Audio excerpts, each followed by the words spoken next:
Notre Père, qui es aux cieux, donne-nous aujourd'hui notre pain de ce jour. Le pain, c'est très important, c'est une réalité qui traverse toute la Bible depuis le commencement jusqu'à la fin. Et Jésus nous guide d'ailleurs vers un pain étonnant, c'est son propre corps qu'il partage sous l'espèce du pain et aussi du vin.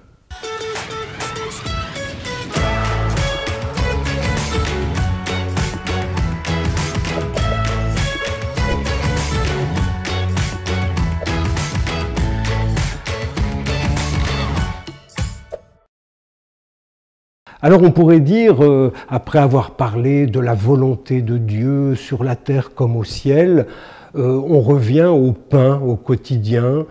Oui, c'est vrai, mais justement, dans le don du pain, il se passe des choses. Et c'est d'ailleurs le principe de la Bible.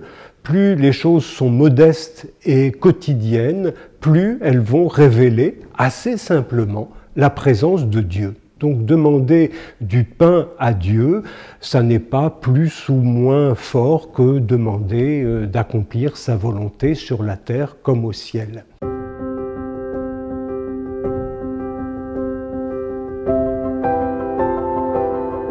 Le début de l'évangile de Luc, au chapitre 2, vous savez que Jésus naît à Bethléem, qu'on peut traduire par la maison du pain. Et vous savez que dès qu'il naît, sa mère pose Jésus dans une mangeoire. Pourquoi dans une mangeoire? Parce que ce petit garçon né à Bethléem, la maison du pain, va être mangé un jour. C'est en quelque sorte le premier geste eucharistique dans l'évangile de Luc fait par Marie dans ce cas-là. Je ne sais pas si vous l'avez remarqué, mais il y a beaucoup de scènes de repas dans la Bible et à tout moment, on s'interroge sur le pain. Est-ce qu'il y en a assez? Demandent les apôtres, parce qu'ils n'ont pas toujours fait les courses. Comment trouver du pain?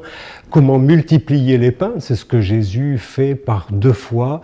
Donc, d'un bout à l'autre de l'Évangile, on parle du pain.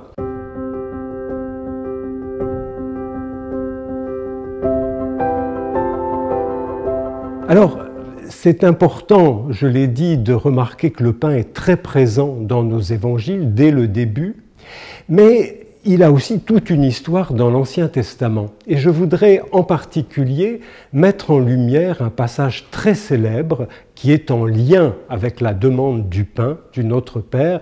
C'est au livre de l'Exode, au chapitre 16. Donc le peuple est sorti d'Égypte où il était asservi, le passage de la mer Rouge, Exode 14, et puis il arrive dans le désert, et au chapitre 16, le peuple a un coup de mou, comme on pourrait dire. Ils se disent, mais qu'est-ce qu'on fait dans ce désert? Peut-être on aurait dû rester en Égypte finalement, et qu'est-ce qu'on va manger? Et évidemment, la question se pose dans le désert.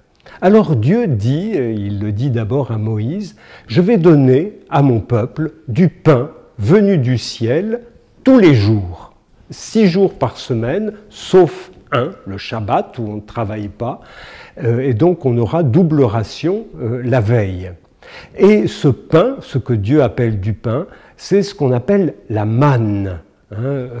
Cette substance étonnante qui, la nuit, descend du ciel comme la rosée et le peuple la ramasse au matin. Il y aura beaucoup de textes bibliques qui vont parler de cette manne dans le livre de la sagesse, on va dire, elle avait le goût que chacun voulait. Toute la demande du Notre Père sur le pain quotidien vient surtout de ce texte, Exode 16. Et puis le nom de ce pain, la manne, on nous dit dans le chapitre 16, le peuple voit pour la première fois cette manne qui est comme déposée sur le sol, et ils disent en hébreu, man ou. Qu'est-ce que ça veut dire? D'où le nom de manne. Ou qu'est-ce que c'est? Qu'est-ce que c'est? Et c'est très intéressant. Ça veut dire le pain que Dieu donne, c'est du qu'est-ce que c'est? C'est une question. Interrogez-vous toujours quand Dieu donne quelque chose. C'est pas seulement du donnant-donnant, on avait besoin d'une chose, Dieu la donne, c'est bon. C'est pas du commerce où on saurait ce qu'on attend, ce qu'on est en droit d'attendre.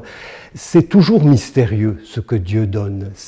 Quand Jésus, dans l'évangile de Jean, parle de son corps comme d'un pain qu'il faut manger, les gens lui posent des questions. Mais qu'est-ce que tu dis? Qu'est-ce que c'est que ça? Vous voyez, le pain qui vient de Dieu ou qui s'incarne dans le Christ, ça pose vraiment question. On sent que c'est beaucoup plus qu'un aliment qu'on reçoit. C'est pas un Dieu qui fait une aide alimentaire en quelque sorte. Ça va beaucoup plus loin. Quand il donne du pain, c'est lui-même qu'il donne. Et tous les évangiles vont nous amener vers ça.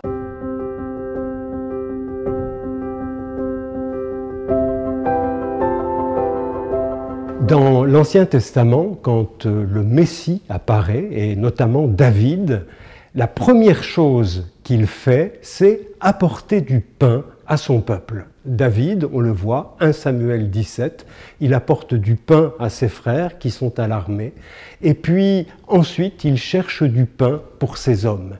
Et vous savez, une des toutes premières paroles qu'on dit à David, c'est Goliath, le grand champion philistin, qui dit à David « Approche-toi de moi et je vais donner ta chair à manger aux oiseaux du ciel et aux bêtes des champs. » Le Messie apporte du pain et sa chair est mangeable. Ce sont deux réalités promises dans les évangiles à un bel avenir.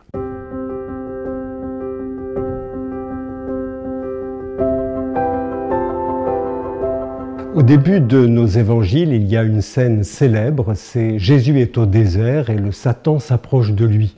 Et la première chose que dit Satan, c'est « Si tu es vraiment le Fils de Dieu, transforme ces pierres en pain ». Pour lui, le pain, c'est un tour de passe-passe. Vous savez, dans l'évangile de Matthieu, il y a un mot étonnant.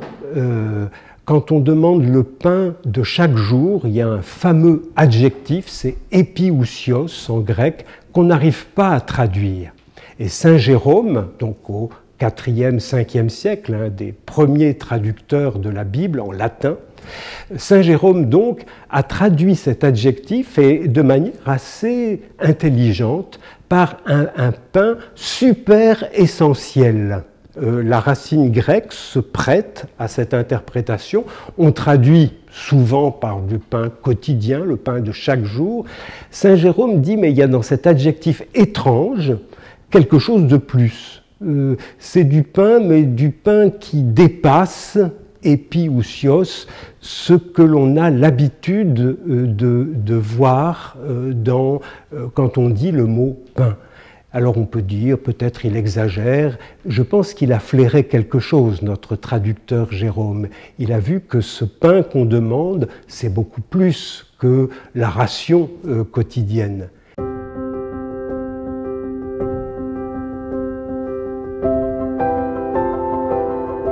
Et Jésus va nous apprendre que le pain, c'est un don qui vient du Père pour notre vie. Et un don si puissant que c'est lui-même, Jésus, qui est le don de ce pain, le pain vivant. Chaque évangile va nous conduire vers cela. C'est-à-dire Jésus, c'est pas seulement celui qui donne le pain en le multipliant, par exemple, pour tous ceux qui le suivent, c'est celui qui se donne en donnant. Dans tout ce que Jésus donne, c'est lui-même qu'il donne. Et quand il donne le pain, c'est lui-même qui se donne dans ce pain. Et tout le geste eucharistique va donner forme à ce don total de lui-même. Donc quand dans le Notre Père nous demandons le pain de chaque jour, nous demandons en fait la présence du Christ en nous comme un aliment qui nous donne vie et une vie éternelle.